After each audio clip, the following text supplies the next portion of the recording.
Fala aí galera, eu sou Alexandre Azevedo e vamos hoje falar sobre o Enem e o TRI, ou na verdade a TRI, que é a sigla de Teoria da Resposta ao Item. O que você vai ver aqui comigo hoje é a melhor maneira, a melhor tática de você fazer uma boa prova do Enem. E você vai ver que é muito diferente de você fazer uma prova de um vestibular isolado de uma prova tradicional.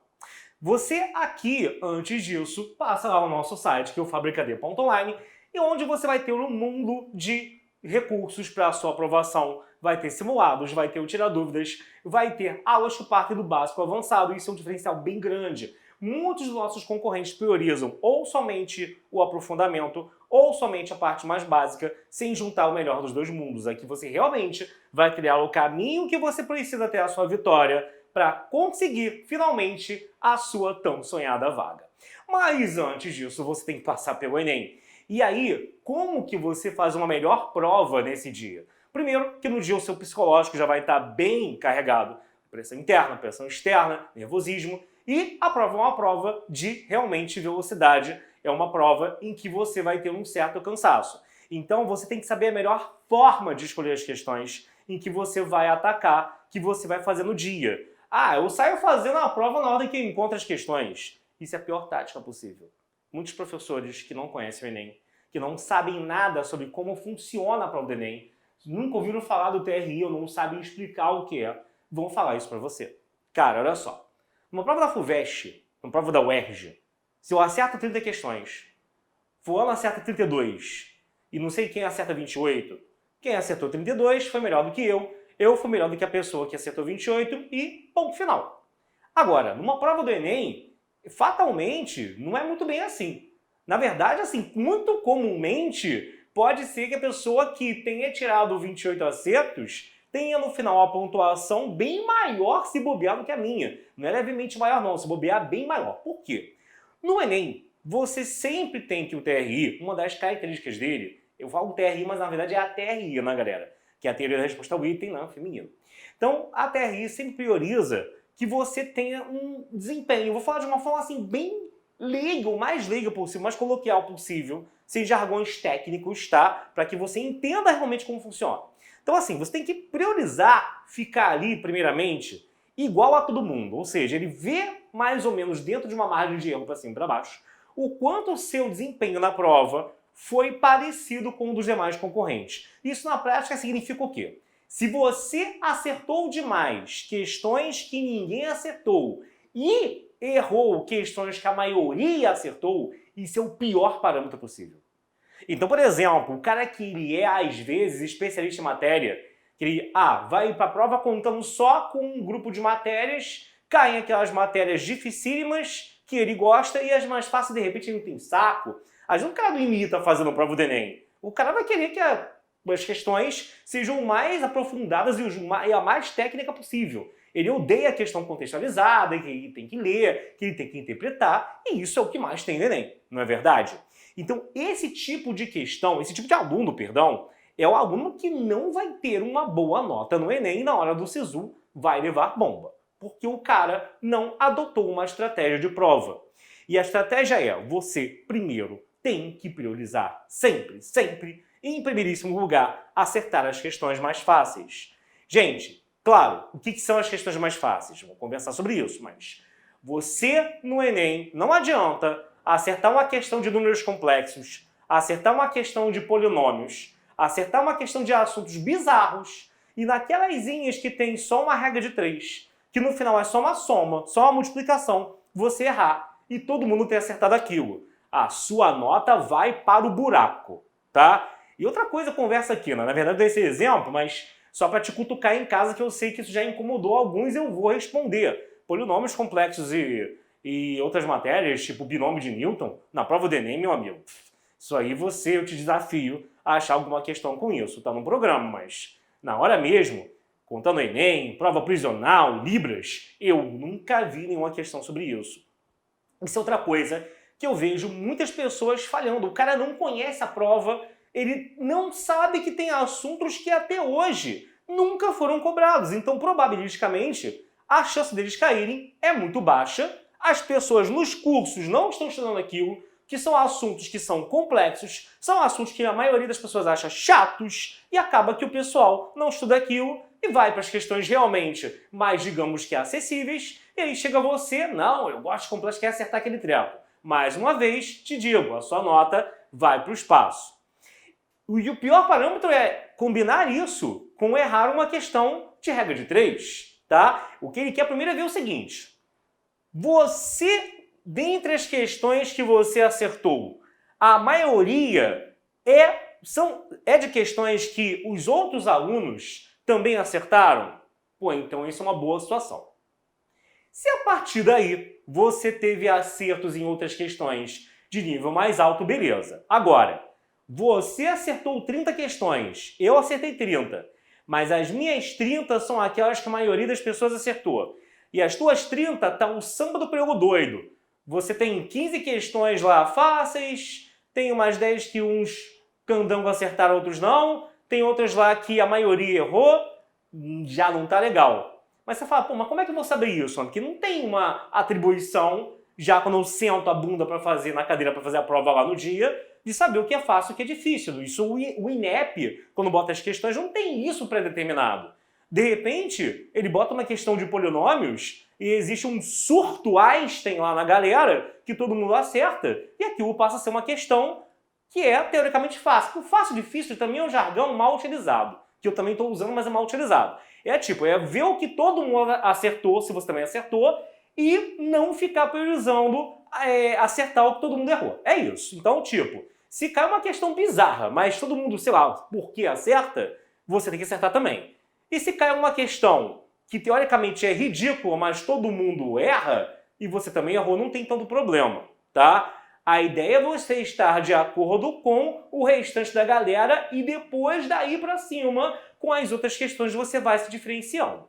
Dependendo da carreira, só com isso você já consegue uma boa nota para conseguir no SISU uma vaga numa boa faculdade. Ah, se for medicina, se for hoje em dia, surpreendentemente ou não, né, para muitos é surpresa, psicologia, que anda muito em alta, já faz tempo, aí você precisa ter um desempenho bem maneiro.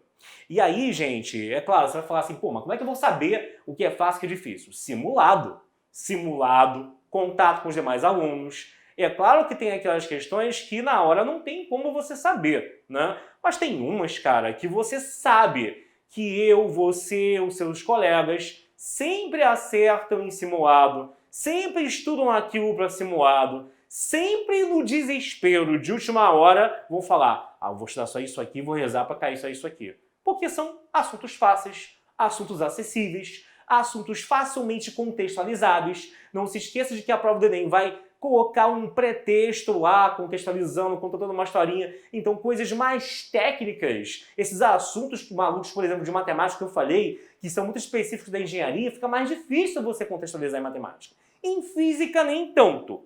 Em química, nem tanto. Mas matemática tem esse problema. Então, aqueles assuntos de matemática básica, aqueles assuntos de gráfico de barra de janeiro para fevereiro, a população de não sei o que cresceu tantos por cento, questão de combinatória, esse tipo de questão são aqueles que geralmente estão no rol das questões que o pessoal mais acerta. Claro, combinatória tem aquelas mais diretas, né, e tem aquelas também que são meio cabeludas, mas aquelas mais diretas a maioria acerta. Então a ideia, para você com maior segurança e saber o que você está fazendo, onde você está pisando, primeiro, claro, você abre a prova na hora, dá uma olhada de uns 5 minutos e vê por onde que você vai começar. Porque se você olhar no relógio, tem um tempão e você já estabacou ali numa mesma questão, ou você ficou pulando, essa eu não sei fazer, essa eu não sei. Daqui a pouco tu já olhou 15 e não sabe fazer nenhuma, teu coração tá disparado, tu vai ter um frenesi ali, vai ter um ataque epilético. Você vai ficar muito nervoso e o teu psicológico pro resto da prova já era.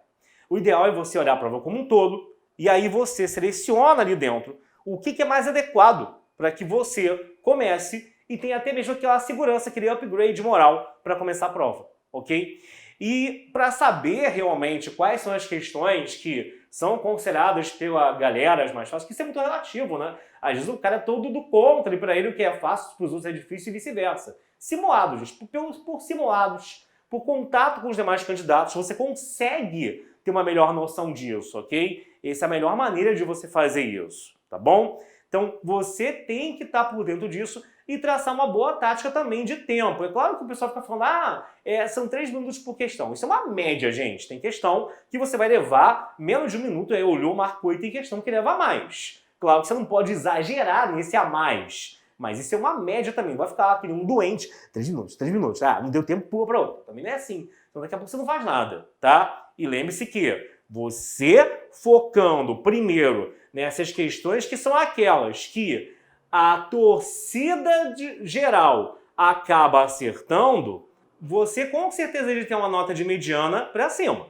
tá? E aí, daí é garimpar, até mesmo já com aquela segurança de que você já está se saindo bem na prova, as demais questões que você pulou, que você deixou para trás e por aí vai. Fazer na ordem não é bom. Por exemplo, lembro de um ano, né, que tem várias cores na prova do Enem, prova branca, prova amarela, prova azul, que a prova branca, a de matemática, especificamente, a sequência de questões, na prova branca, as 10 piores questões da prova eram as 10 primeiras na prova branca. Para o cara que fazia tudo na ordem, ele já ficou despedaçado.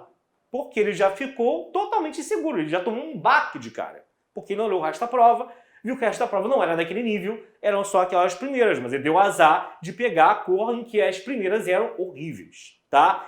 Isso, então, você tem que ter em mente, tá? Você tem que, agora que você já está na reta final, já está com o conteúdo estudado, começando a revisar, ouvindo aquilo que é o principal. Se você não viu tudo, agora é focar naquilo que mais cai. Eu já preparei turmas presenciais pessoas, faltando 4 meses para a prova, e todos foram aprovados sem exceção, porque eles seguiram os meus conselhos de mirar naquilo efetivamente cobrado, deixando de lado o que era duvidoso. Porque o que é duvidoso, se chegar a cair, se chegar você a acertar, pode ser que aquilo represente uma pontuação que conte para a sua prova de forma significativa. Mas nem isso é certo. O que é certo são as questões tidas como fáceis, tá? E na redação, é necessário dizer, gente, ela é importante, é aquela em que você tem um maior controle, uma melhor noção da nota que você vai tirar, né? Você pode tirar 1000 na redação, nas outras matérias, às vezes você gabarita matemática e não tira 1000, saiba disso. Também tem a ver com todo o algoritmo usado pelo TRI, por isso que é tão difícil simular a TRI, tá? É um programa bem difícil de simular. Tem pessoas que chegam próximo, mas 100% dele não conseguem. Não é que eu me lembre, ninguém conseguiu. E aí a redação é um grande diferencial para muitos. Mais uma vez, carreiras que são menos concorridas, aí então que a redação tem um peso enorme. Muita gente se safa pela redação. Então lembre-se que a redação tem a proposta de intervenção, enquanto em outras provas não tem. A UERJ não tem isso. A redação de uma UERJ, de uma FUVEST, é bem diferente de uma redação do Enem. Coisas também, tem muita coisa aqui que poderia comentar, eu estou sendo o mais sucinto possível. O Enem, por exemplo, ele não cobra questões de marcar a incorreta, porque o INEP considera que isso não é didaticamente favorável a você. Quantas vezes em provas mais antigas, em questão de livro, que ele falava assim, marca incorreta, aí tu leu a primeira questão e tá certa, pum, tu marcou aquela. Isso engana muito o aluno, porque você, na pressa da leitura, você acaba marcando a questão correta quando ele está pedindo a errada.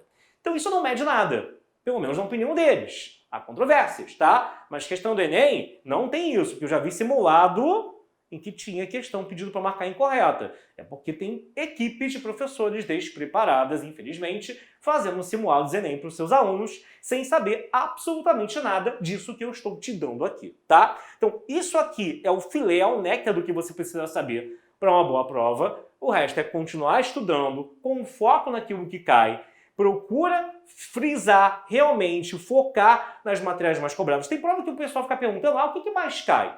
Pô, tem prova, tipo assim, de militar. Não tem como, pode cair de tudo. Agora, no Enem, aquilo que mais cai realmente é importante, porque o que menos cai é tipo o efeito rebote. Todo mundo vai deixar de estudar aquilo, acaba que todo mundo vai acabar errando aquilo, acaba que quem acertar só vai ter um peso. Se o cara acertar aquilo, se ele tiver acertado as faces juntamente com aquele assunto macabro que botaram lá. Tá? Então, para o Enem, isso faz todo sentido. Para outras provas, depende de qual é a prova da qual estaríamos falando. Tá bom? Então, pessoal, não esquece de passar lá no fabricad.online. Já tem o cupom aplicado ao carrinho. Lá tem aula de todas as matérias: História, História da Arte, Geografia, Redação, Matemática 1 e 2, Biologia.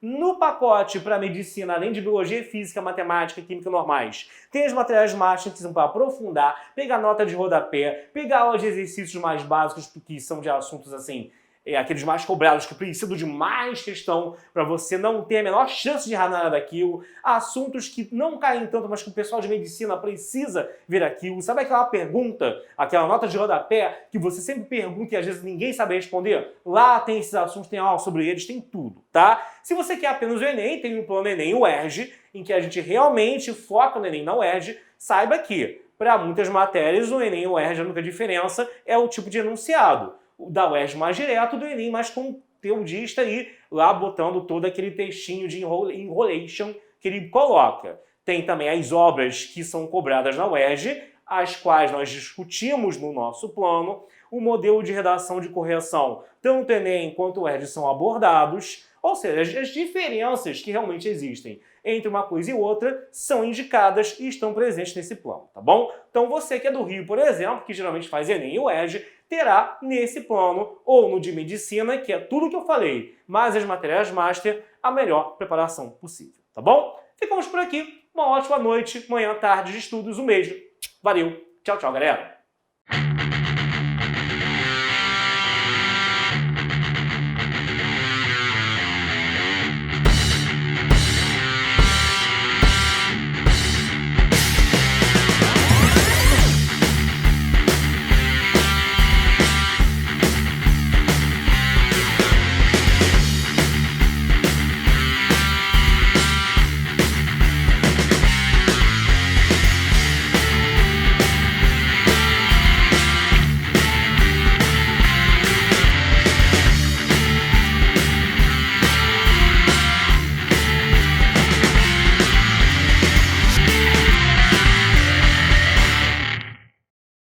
Dá para achar o P de zero também. Dá para achar o P de zero a partir da expressão que eu tenho aqui, ó. Vai ficar 0, né? Com, no caso aqui, x2. E aí, gente, se eu tentar achar o P de zero, não vale a pena, né?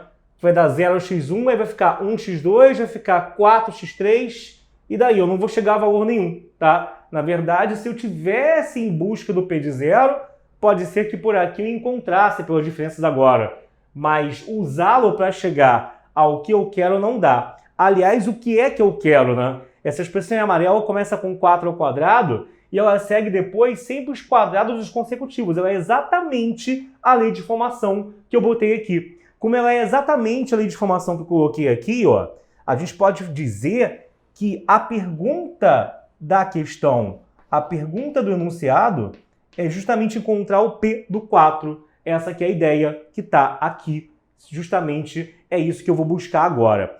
E aí é só agora anotar, agora ficou fácil, os P's consecutivos, não? Do 1, do 2, do 3, do 4.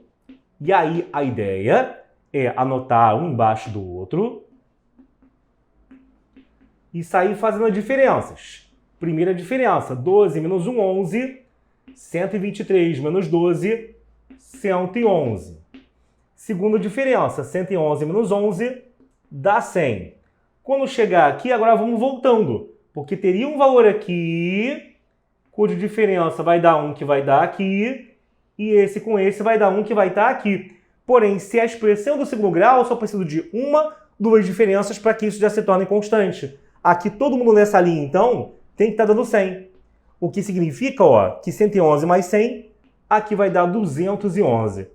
O que significa que agora, 123 com 211, 344. 34. 334? É, né?